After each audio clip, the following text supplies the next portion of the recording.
J'ai passé plus que ces 5 dernières années à m'enfumer dans cette chambre. J'ai passé énormément de temps plongée au fin fond de mes addictions et ça fait un peu plus d'une semaine que j'essaye de sortir de tout ça et que j'essaye de prouver à mon cerveau qu'il y a des choses bien plus intéressantes à faire que de se tuer la santé. Aujourd'hui, c'est ce qu'on va faire dans cette vidéo. Je vais sortir de chez moi, aller me balader toute seule dans Paris, prendre un cours de sport, même si j'ai peur d'y aller toute seule et en plus de me ramener avec mon matos pour filmer. Et ensuite, on va se prendre un petit café et je vais me forcer à rester à une terrasse de café sans fumer, quelque chose que je ne sais pas faire vu que ces dernières années, absolument toutes mes activités étaient accompagnées de la fume. Peu importe l'activité, c'était ça mon plaisir. À partir de maintenant, je réapprends à mon cerveau quels sont les vrais plaisirs de la vie. Donc on va se balader ensemble dans Paris et je vous emmène avec moi. C'est parti. J'avais envie de vous parler de l'application ClassPass dont vous avez certainement déjà entendu parler. Je précise que c'est pas une collaboration, j'avais juste envie de partager avec vous un bon plan.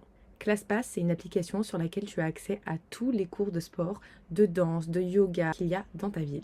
Et ce qui est cool, c'est que quand tu t'inscris le premier mois, on t'offre des crédits. J'ai donc pu booker cette séance gratuitement et je peux encore en booker au moins 2 ou 3. C'est super simple, tu réserves ton créneau et ensuite tu reçois toutes les informations, tu viens sur place et tu es déjà inscrite. Et si l'application te plaît, ensuite tu n'as plus qu'à t'abonner. Je crois que ça coûte environ 60 € par mois et ça te permet d'avoir accès à toutes les salles de sport, tous les cours de sport, pilates réformeur, pilates, yoga, piscine.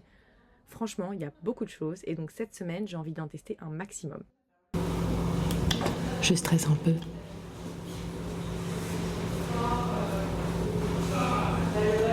Le cours d'avant vient de se terminer et là maintenant ça va être mon tour. J'ai l'impression qu'il n'y a personne pour le cours de stretching. Imaginez, je suis toute seule avec la prof. Ce serait pas plus mal. Je crois pas que je vais avoir le droit de filmer, mais je vais quand même essayer de vous filmer la salle parce qu'elle est trop belle. Et vous allez voir un peu l'ambiance. Aujourd'hui, j'ai choisi de faire du stretching parce que j'avais envie d'un exercice doux, quelque chose qui me détend et qui m'aide à respirer. Alors quand j'ai pris du stretching, je pensais pas que ça allait être aussi difficile que ça, mais en même temps, j'ai tellement de courbatures que chaque geste qu'elle me demandait d'effectuer me faisait souffrir. J'ai passé 50 minutes à inspirer et à expirer profondément et on se doute pas du bien que ça peut faire de bien caler sa respiration. Je suis sortie de cette séance en étant super détendue et très fatiguée. J'avais qu'une seule envie, c'était faire une sieste.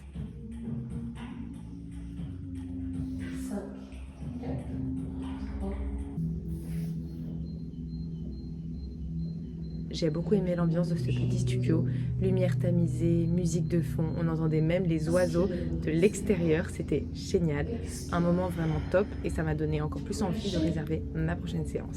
Inspirez profondément. Et merci à vous, passez une bonne après-midi. Merci. Et je vous dis à très vite, j'espère.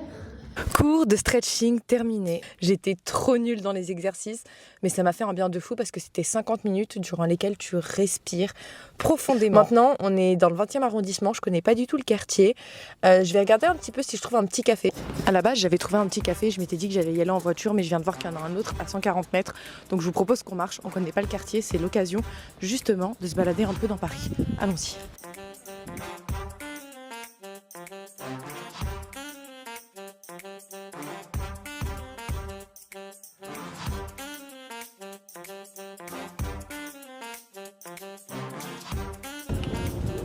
Bonjour.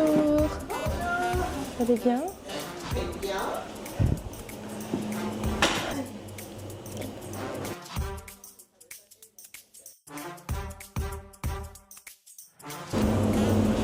Ah, c'est avec l'avoine. Oui, avoine s'il vous plaît. Donc, l'avoine. C'est joli. L'avoine, Ouais. c'est des petits féculents. Ok. D'accord? Donc, vous avez déjeuné là. J'ai pas encore mangé, non? Ah, vous n'êtes pas encore, c'est encore pire.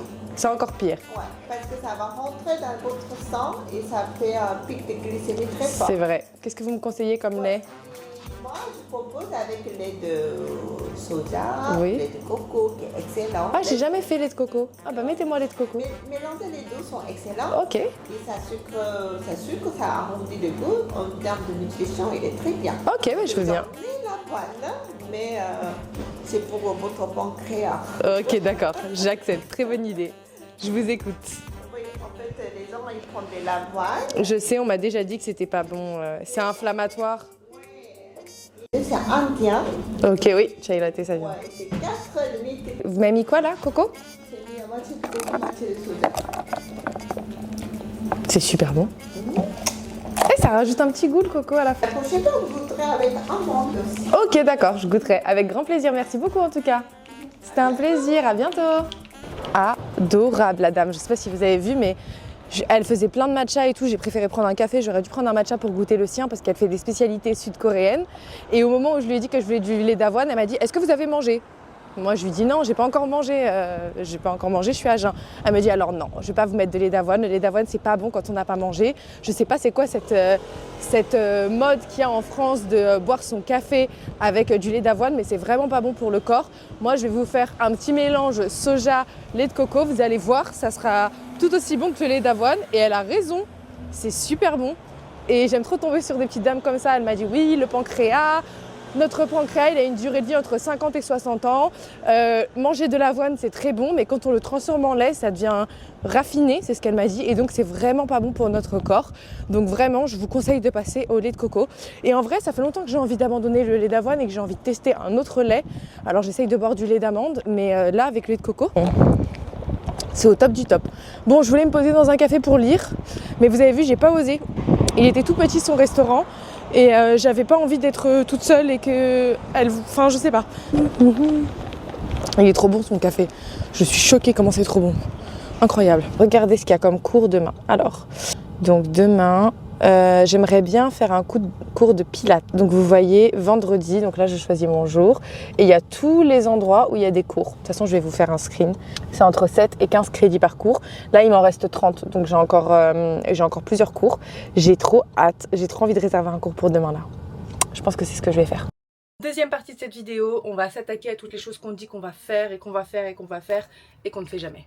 J- avant mon départ en Algérie et aujourd'hui on se retrouve pour faire un énorme tri de ma chambre et surtout de ma bibliothèque. On va faire un petit tour de mes livres préférés, c'est parti.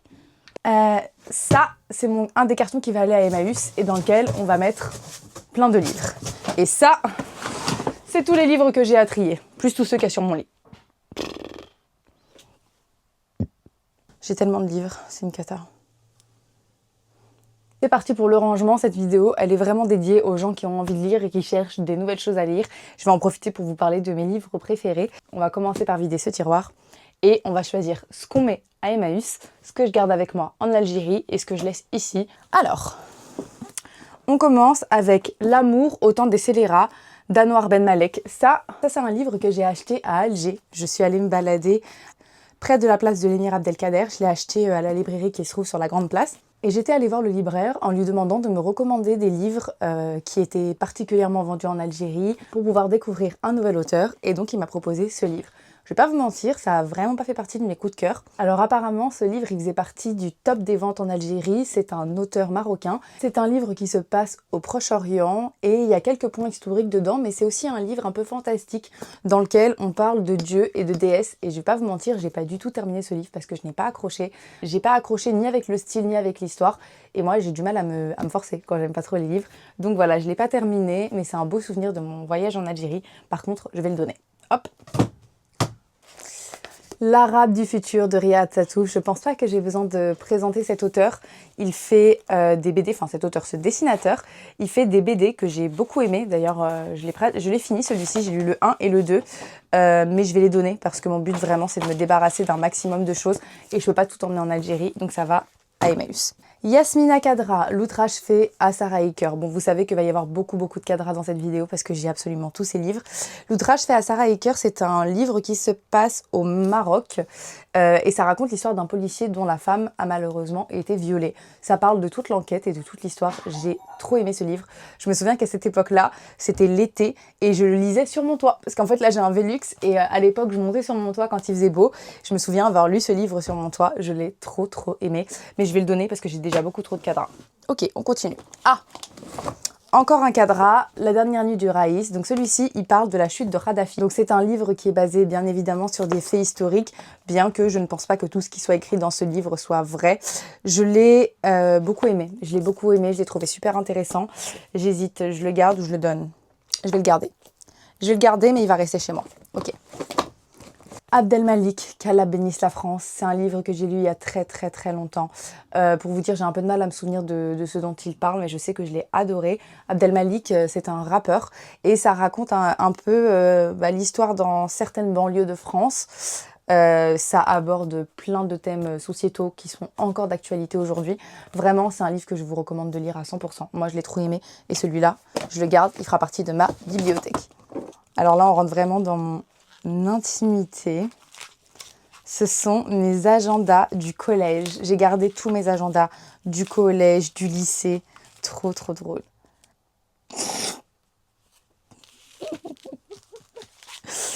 Oh, punaise. Non, ça je garde. Ça je garde, évidemment que je garde. Jamais je vais les donner. Gertrude Stein. Alors Gertrude Stein, je ne l'ai pas lu. C'est un livre qui est vraiment énorme. Comme vous voyez, c'est pratiquement une encyclopédie. Ça raconte l'histoire d'une femme américaine juive qui a survécu à l'occupation. Je crois que c'est je sais que c'est une féministe qui a vraiment changé énormément de choses. Je vais vous les lire absolument, mais franchement, il est énorme. Je ne vais pas pouvoir l'emmener avec moi en Algérie, donc je vais le donner. Je ne l'ai pas acheté, hein. Il y a plein de livres que je ramasse dans les petites boîtes à livres, vous savez. Qu'est-ce que c'est que ça? Oh. Alors, oh, il y a une photo de mon papa. Oh non, trop bien, j'avais oublié cette photo. Je vais vous la montrer. Cette photo, elle est hilarante parce que c'est moi qui demande de l'argent à mon père. Et regardez cette photo. Ça, c'est moi qui est collée à mon papa et qui lui demande de l'argent. Je la garde, elle est trop drôle. Ok, on continue. Galfay, Petit Pays, si vous ne connaissez pas cette histoire, ça raconte l'histoire du génocide des Tutsis. Je ne l'ai pas lu, il est sur ma liste et celui-ci, je l'emmène avec moi en Algérie. Ok, ça je donne, ça je donne.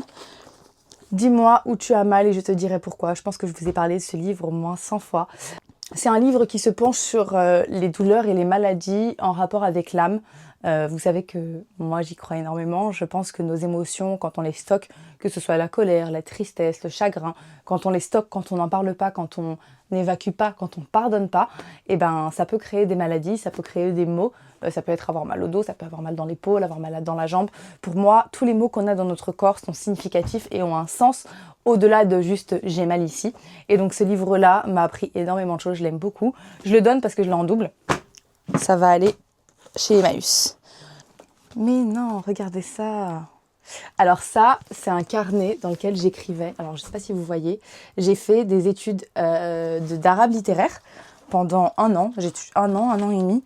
À l'université, et donc j'ai appris tout ce qui était grammaire, conjugaison. Regardez comme j'écrivais bien. Franchement, je trouve que je m'en sortais pas trop mal. Alors ça, je vais les garder parce que quand je pars en Algérie, j'ai bien mon objectif numéro 1, bien entendu, c'est de manier enfin l'arabe, plus particulièrement le darija algérien, mais ce livre-là peut me servir parce qu'il y a plein de vocabulaire et surtout, il y a toute la conjugaison et la grammaire que j'avais apprise à l'époque. Manuel d'arabe moderne. Ça, c'est le genre de manuel qui coûtait super cher à l'époque et je pense que ça coûte toujours aussi cher. C'est un manuel d'arabe avec absolument tous les cours, toute la conjugaison, toute la grammaire. Pareil, je garde, ça vient avec moi en Algérie. Mieux photographier, sans technique créative. Ça, ce livre-là, je l'ai bouffé et rebouffé, mais j'ai envie de me remettre très sérieusement dans la photo. Donc, je ne vais pas le donner, je vais même l'emmener avec moi en Algérie. Yasmina Kadra, Ce que le mirage doit à l'oasis. Celui-ci, je ne l'ai pas lu. C'est un livre, enfin, je l'ai lu, mais pas en entier. C'est un livre qui est illustré, mais d'une façon, il est magnifique. Regardez ça. Il est vraiment trop beau.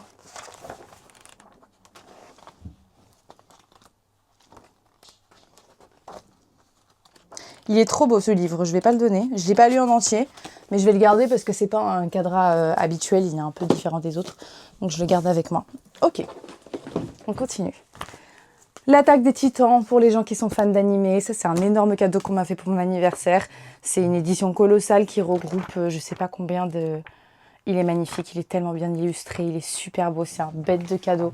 Je trouve les dessins fous. Non, celui-là, évidemment que je le garde et je l'emmène avec moi en Algérie, bien sûr. Les femmes de nos vies. Je vais vous lire un petit peu la 4e de couverture.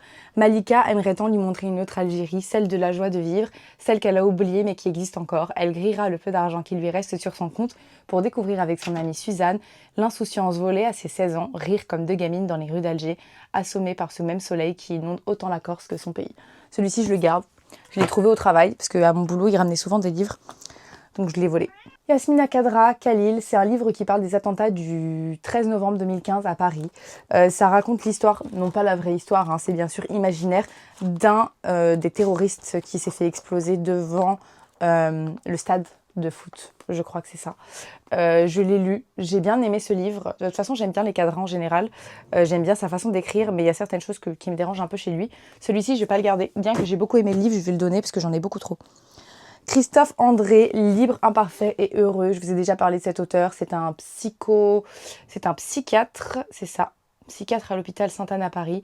J'ai lu son livre Psychologie de la peur. Il parle des émotions, il parle du cerveau. C'est un livre qui m'a beaucoup aidée. Je vais le garder. Évidemment, je le garde parce que ça fait partie de ma thérapie. Ensuite, celui-là, je le donne. L'histoire d'Hélène Keller. Si vous ne connaissez pas cette histoire, c'est l'histoire d'une jeune fille qui est sourde et muette. Ou alors elle est aveugle et muette. Mais vraiment, j'ai tellement aimé. Mais c'est une vraie histoire. J'ai beaucoup aimé ce livre. Je me souviens l'avoir lu quand j'étais plus jeune. Et je trouve qu'il est super bien écrit parce que tu essayes de voir le monde à travers les yeux de quelqu'un qui ne le voit pas. Donc j'ai trouvé ce livre bouleversant. J'ai trouvé son histoire folle. D'ailleurs, je voulais vous raconter son histoire à la base sur YouTube. Donc je pense que je vais garder le livre pour le relire. Je le garde. Ouais, je le garde. Ça, je donne.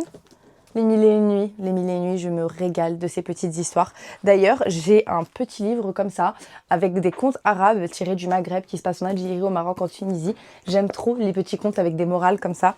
Bon, Les Mille et une nuits, je trouve ça extraordinaire, super bien écrit, c'est un chef-d'œuvre. J'adore, je ne donne pas, bien évidemment, que je garde. Stéphane Keller-Tetzlaer, ça c'est un livre qui se passe en 1956, pendant la guerre d'indépendance en Algérie. C'est un polar, si je dis pas de bêtises. J'ai trop envie de le lire, donc celui-ci, il vient avec moi en Algérie. Ok, on continue. Des ruines et de gloire, pareil, Alger 1962, ça parle de la guerre d'Algérie à travers le regard d'un jeune avocat contraint de défendre l'ennemi. Je voulais trop le lire. C'est un jeune avocat qui va devoir défendre un activiste de l'Algérie française. Ça a l'air trop intéressant. Ça s'appelle Des ruines et de gloire et ça a été écrit par Akli Tadjer. Celui-là, je le garde. Quand je vois tout ce que je garde, je sais pas comment j'en ai tous en Algérie. Faut que je me calme. En fait, pour ceux qui savent pas, j'ai un appartement en Algérie et j'ai envie de faire dans mon salon qui est absolument vide. Hein. J'ai juste un canapé, il n'y a rien sur les murs, c'est tout blanc. Donc j'ai acheté des étagères, j'ai acheté une perceuse, j'ai acheté tout ce qu'il faut pour me créer ma propre bibliothèque sur mesure. On va faire ça avec ma sœur quand on arrive. Je vais pas trop me spoiler, mais j'arrive juste avant le ramadan. Donc pendant le ramadan, ça va nous occuper pendant la journée. On va retaper un peu tout l'appartement, bien évidemment. Ce sera en vidéo. J'ai trop hâte. Vous savez pas comment je me retiens, ne serait-ce que de vous montrer tout ce que j'ai acheté pour l'Algérie. Vous inquiétez pas, ça arrive vraiment très vite. Ça, je garde évidemment. Là, on est sur des livres un peu perso qui vont rester ici. Oh, regardez ça. Regardez-moi cet objet préhistorique. Un iPhone 8, 4, 6. Il n'y a même pas écrit ce que c'est comme iPhone derrière. J'ai même un vieux Samsung. J'ai plein de vieux téléphones comme ça qui sont cassés. Je sais pas ce que je peux en faire. Je me demande si je peux les donner quelque part. Peut-être que les gens peuvent récupérer les pièces. Enfin, moi, j'ai aucun intérêt à les garder chez moi. Mais je les garde ici parce que je sais pas quoi en faire. Oum El Khair. Donc ça, c'est un livre qui raconte l'histoire de la première fille algérienne à aller à l'école. Alors, je crois pas que ce soit une vraie histoire parce que j'ai cherché si c'était un personnage qui avait réellement existé et j'ai rien trouvé sur internet. Je voulais trop vous raconter son histoire, mais en fait, je crois que c'est pas un vrai personnage, que ça a été inventé par l'auteur. Celui-là, je le garde pour le relire parce que j'avais beaucoup aimé à l'époque. Alice Zénitaire, L'art de perdre, c'est un livre que j'ai énormément aimé, qui parle de l'après-Algérie en fait. Ça parle des harkis, ça parle de nos grands-parents qui sont déracinés, qui doivent quitter leur pays. Enfin, c'est un livre qui m'a beaucoup parlé, qui m'a beaucoup touchée. Je l'ai trop aimé ce livre, vraiment, je l'ai trop aimé. Alice Zénitaire a une plume folle. Elle a publié 4 romans, d'ailleurs c'est le seul que j'ai lu d'elle. Je vais le garder. Mais je vais pas l'emmener avec mon Algérie, il va rester ici parce que j'ai trop de livres. Assia Djebar, femme d'âge dans leur appartement. Je n'ai pas besoin de vous présenter Assia Djebar, qui est bien évidemment une autrice qui est très connue. Donc je vais le garder et je vais le lire en Algérie. Voilà. On continue avec La cause des femmes de Gisèle Halimi. J'ai prévu de vous raconter l'histoire de Gisèle sur ma chaîne. Donc il faut absolument que je l'étudie plus en profondeur. Ce livre-là, je l'ai acheté à Alger. J'ai trop hâte de le lire. Isabelle Eberhardt, pareil, c'est aussi une autrice dont j'ai envie de vous raconter l'histoire. J'ai envie, après la vidéo de Jamila Boupacha qui vous a beaucoup plu, de faire un peu plus de vidéos, enfin en tout cas c'est ce que je voulais faire déjà depuis très longtemps, des portraits de femmes qui ont changé l'histoire et si possible qui ont un lien avec l'Algérie, pas toujours, mais j'aimerais bien. Alors Isabelle Eberhardt, si vous la connaissez pas, c'est une autrice qui est russe, qui s'est déguisée en homme, et qui a vécu dans le Sahara déguisée en homme pendant plusieurs années. Elle est morte jeune, elle avait 28 ans. Elle est morte dans un tragique accident, mais elle a laissé derrière elle beaucoup de notes sur sa vie en Algérie. J'ai le livre, alors je ne l'ai pas là sur moi, je l'ai lu quand j'étais à Alger, je ne sais pas si vous vous souvenez, je vous l'avais montré, il est très épais. J'ai trop hâte de le lire pour vous raconter son histoire. Ça, je garde. Et plus je vois ce que je garde, plus je me dis que je ne sais pas comment je vais rentrer tout ça dans mes valises. Yasmina Khadra, Dieu n'habite pas la Havane. Ça, c'est un livre qui, pour une fois, ne se passe pas au Maghreb. Et j'ai beaucoup trop aimé ce livre. J'ai trop aimé ce livre. Ça se passe à la Havane. Je vais pas vous spoiler. Je l'ai trop aimé. Je le garde, c'est sûr. Faizagen, La discrétion. Je vous en ai parlé et reparlé et reparlé. Ce livre, attendez, parce que j'ai l'impression qu'il n'y a pas du tout de lumière, en fait. Si vous êtes de double nationalité, c'est un livre qui va beaucoup vous parler, je le pense. Faizagen, je l'adore. Si vous ne connaissez pas, elle a écrit d'autres livres. Kif Kif hier, Kif Kif demain, La discrétion. Celui-ci, c'est celui qui m'a le plus bouleversée. Je trouve que ça nous représente tellement, nous, en tant que jeunes, à la double identité. C'est vraiment l'histoire d'une famille avec des filles et des garçons qui sont, comment dire, tirés entre deux cultures. Enfin, en fait, c'est ce qu'on vit tous les jours au quotidien. Ça parle de la France, de la façon dont on peut être perçu en France en tant qu'immigré, comment peuvent être traités nos parents. Moi, ce livre, il m'a bouleversée. Je pense que je le mets dans mon top 10 de mes livres préférés. Celui-là, évidemment, je le garde. Moi, je suis très nostalgique. J'ai beaucoup de mal à jeter. Donc là, je vais devoir faire un énorme tri et même donner des livres que j'aime. Mais ceux que je préfère, qui m'ont le plus marqué, je vais les garder pour ma bibliothèque en Algérie. Ok. Hélène Brown, Sortie du ghetto, ça c'est un livre qui parle d'une des femmes qui a été précurseur. Ah, je sais pas comment on le dit. En tout cas, pour faire clair, elle a été présidente des Black Panthers.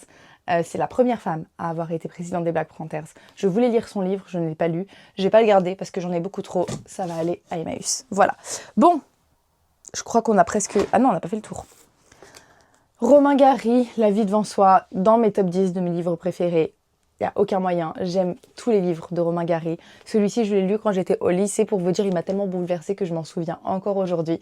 Je le garde, évidemment. Ça va dans ma bibliothèque en Algérie. Il n'y a aucun monde où je le donne. C'est impossible. On continue avec Samarcande, Amin Malouf. Pareil, dans mon top 10.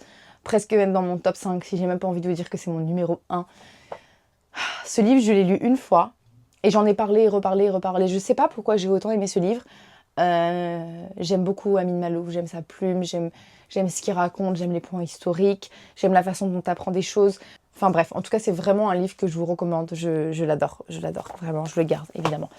Laurent Gounel, L'homme qui voulait être heureux. Si vous n'avez pas envie de lire des livres de développement personnel, je vous conseille vraiment de lire les livres de Laurent Gounel. Parce qu'en fait, il raconte des histoires dans des romans, mais chaque ligne te fait réfléchir sur ta propre vie. Chaque ligne te donne envie de te dépasser. Je trouve ça fou. Là, ça raconte l'histoire d'un homme qui va à Bali et qui va consulter un vieux sage pour savoir s'il est en bonne santé. Et le sage va lui dire, vous êtes en bonne santé, mais vous n'êtes pas heureux. Et en fait, dans ce livre-là, le monsieur va apprendre à faire plein de choses. Je vais vous donner un exemple. Je ne sais pas si c'est dans celui-ci ou si c'est dans un autre de Laurent Gounel. Mais par exemple, il y a un homme qui n'arrive pas à dire non. Un homme qui n'arrive pas à s'imposer. Un homme qui a toujours l'impression de déranger. Parce que depuis qu'il est petit, il a toujours eu cette sensation. Et moi, ça m'a parlé. Ça m'a beaucoup parlé parce que je ne sais pas dire non. Quand quelque chose ne me plaît pas, je ne le dis pas. Je suis vraiment ce genre de personne. Et en fait, dans ce livre-là, par exemple, il lui donne un exercice qui est celui d'aller dans une boulangerie et de dire « je voudrais un pain au chocolat ». Et quand la boulangère lui ramène le pain au chocolat, dire « ah non, en fait, je voudrais un croissant ». Ça, par exemple, moi, je serais incapable de le faire. Pour vous dire, je vais vous raconter une histoire. Un jour, je suis allée dans un traiteur chinois, j'ai demandé des nems, et c'était des nems au porc. Je m'en suis rendu compte au moment de payer, et je ne l'ai pas dit. J'ai acheté les nems et je les ai donnés à quelqu'un. Voilà, donc c'est juste pour vous dire que si juste j'avais dit « ah, c'est au porc, pardon, je ne le savais pas, bah non, je vais prendre autre chose », et bah, j'aurais pas vécu tout ça. Et bah, c'est exactement ce que vit ce personnage. Et donc, dedans, il lui apprend de cette manière-là à s'imposer, à dire non. Et en fait, ce livre, il m'a beaucoup aidé. Il m'a beaucoup aidé. Et l'histoire est trop cool. L'histoire est vraiment trop cool. Il y en a un autre qui s'appelle celui... Ah non, je confonds avec un autre. C'est dans un autre livre qui se passe ça. Et c'est mon préféré de Laurent Gounel. Les dieux voyage toujours incognito. Je crois que c'est ça le titre. Lisez-le, vous ne regretterez pas. Je le garde. Bon, est-ce qu'on a fait le tour? Tout ça, j'emmène avec moi en Algérie, ça c'est sûr. Maintenant, tout ça, ça va chez Emmaüs et ça c'est vide. Je suis contente, on a au moins vidé tout ce qu'il y a là. Je suis en train de lire un livre qui s'appelle Ibrahim et les fleurs du Coran. Je vous en ai parlé dans une précédente vidéo. Comment vous dire, je le termine aujourd'hui. J'ai adoré, je suis en train de le lire, je rigole toute seule. La dernière fois, j'étais dans un café en train de le lire, je riais à voix haute parce qu'il est trop drôle, il est super touchant. Je sens que je vais pleurer. Mais vraiment un très très bon livre, donc je le garde. Bon, je vais chercher mon carton, j'arrive. Je pense que c'est vraiment le pire décor de toutes mes vidéos réunies. Je suis désolée, c'est vraiment une catastrophe. Il y a Mister You avec nous, si au cas où vous ne savez pas. J'ai 12 chats. Ouais, je sais.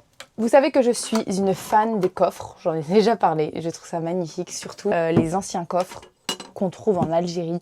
Je ne sais pas si vous voyez de quel genre de coffre je vous parle, avec des moulures, avec de la mosaïque, fait dans du vrai bois, et celui-là, je l'aime tellement. Regardez la beauté de ce coffre. Hop, voilà, et ça va être mon coffre dans lequel je vais mettre tout ce que je vais emmener avec moi en Algérie, enfin mes livres et quelques babioles. Je l'avais déjà emmené la première fois, je l'ai ramené avec moi parce que je voulais pas le laisser dans mon appartement, j'avais trop peur de me faire cambrioler et qu'on me le vole parce que c'est un coffre qui appartient à ma maman. Il est très très vieux, il est fait dans du vieux bois, il est un peu abîmé, d'ailleurs je voulais le vernir pour le récupérer. Je le trouve mais d'une beauté à couper le souffle. J'ai trop hâte de partir, vous pouvez pas imaginer à quel point j'ai hâte. Je vais refaire un tri, ça je laisse ici. Je vais prendre vraiment que les choses dont j'ai vraiment envie. Les 1001 nuits, je le prends. Romain Gary, La vie devant soi, je le prends. Celui-là, je le prends. En fait, celui-là, je le prends pas. J'ai toute une liste longue comme mon bras d'idées de vidéos. En plus, comme je vous ai dit, on arrive en plein ramadan, ce qui fait que je vais pouvoir faire du contenu. C'est la première fois que je vais passer le ramadan en Algérie. Je ne l'ai jamais passé en Algérie. Donc, j'ai trop hâte. Je sais qu'il y a, pendant le ramadan, de grands dîners, enfin, de grands ftors qui se déroulent sur les places, les grandes places algériennes. Donc, comptez sur moi pour y aller, pour rencontrer des gens, etc. Évidemment, j'ai aussi prévu qu'on aille dans d'autres villes. La première ville que je vais faire après le ramadan, ce sera Constantine. Parce que ça fait trop longtemps que j'ai envie de visiter Constantine. Et en plus, j'ai été contactée par quelqu'un pour me parler d'un refuge. Il y a un monsieur à Constantine qui a ouvert son refuge pour chats et qui galère parce que forcément, il n'a pas du tout d'aide de l'État.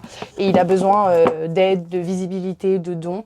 Donc, je vais y aller. Donc, pour l'aider à s'occuper des chats, mais aussi pour lui faire peut-être un peu de pub. Peut-être qu'il y aura des gens qui feront des dons si ça peut aider. C'est toujours ça de prix. Ça m'embête parce que... Ah, il est là. C'est celui-là que je lis en ce moment. Monsieur Ibrahim et les fleurs du Coran, j'adore. Je le garde, je vais le finir aujourd'hui. David Fuenquinos, La délicatesse, celui-là, je vais le prendre avec moi dans le bateau pour le lire. Yasmina Kadra, Les vertueux, je ne l'ai pas lu, je le prends. Voilà. Qu'est-ce qu'on peut mettre d'autre dans ce coffre qui pourrait être utile? Je regarde si j'ai d'autres livres à prendre et des choses à rentrer à l'intérieur. Je sais pas comment je vais faire mes valises, les gars. Oh, j'ai tellement de choses à faire. Les nanas, je les prends. Voilà, mon coffre est rempli. Ça approche. Ça y est, le grand départ. Ah, toi, je te prends aussi. Ah, mais attendez, j'ai encore d'autres livres à prendre. Retour à l'essentiel. Ça, c'est le premier livre de développement personnel qui est basé sur l'islam. Je l'ai commencé. Incroyable. Incroyable à lire, je le garde et je l'emmène avec moi dans le bateau. Ne sois pas triste, pareil, ça c'est un livre dont je vous ai beaucoup parlé, il est magnifique, je vais vous montrer l'intérieur. En gros, c'est un livre qui est basé bien entendu sur le Coran. En fait, à chaque fois, il y a une phrase sur laquelle tu vas méditer. Comment te comporter face aux critiques amères, par exemple. Débarrasse-toi de l'anxiété, repousse l'ennui de la vie, contrôle tes émotions. C'est vraiment un livre de réflexion, d'introspection. C'est un livre que mon ami m'a prêté quand j'étais en dépression. Il fait partie des livres qui m'ont aidé à guérir, donc je le recommande toujours aux gens. Je l'ai offert à 2 copines après ça, parce que j'ai trouvé que c'était un livre vraiment qu'il fallait avoir dans... Je pense que c'est un livre qu'il faut avoir dans son armoire, parce que c'est un guide, quoi. C'est vraiment un guide. Je le trouve trop bien. Trop bien. Il coûte un peu moins de 20 €, je pense. J'ai perdu ma page, je suis dégoûtée. Magnifique marque-page que j'ai acheté à Dubaï. Voilà ce que j'emmène avec moi en Algérie, ça fait déjà pas mal de livres. J'ai encore beaucoup de boulot, donc je vais m'y mettre parce qu'il faut absolument que je fasse mes valises aujourd'hui. J'espère que vous avez apprécié cette vidéo. N'hésitez pas à me laisser un petit commentaire si c'est le cas, à vous abonner parce qu'il y a plein de vidéos qui arrivent très bientôt. Et on se retrouve la semaine prochaine.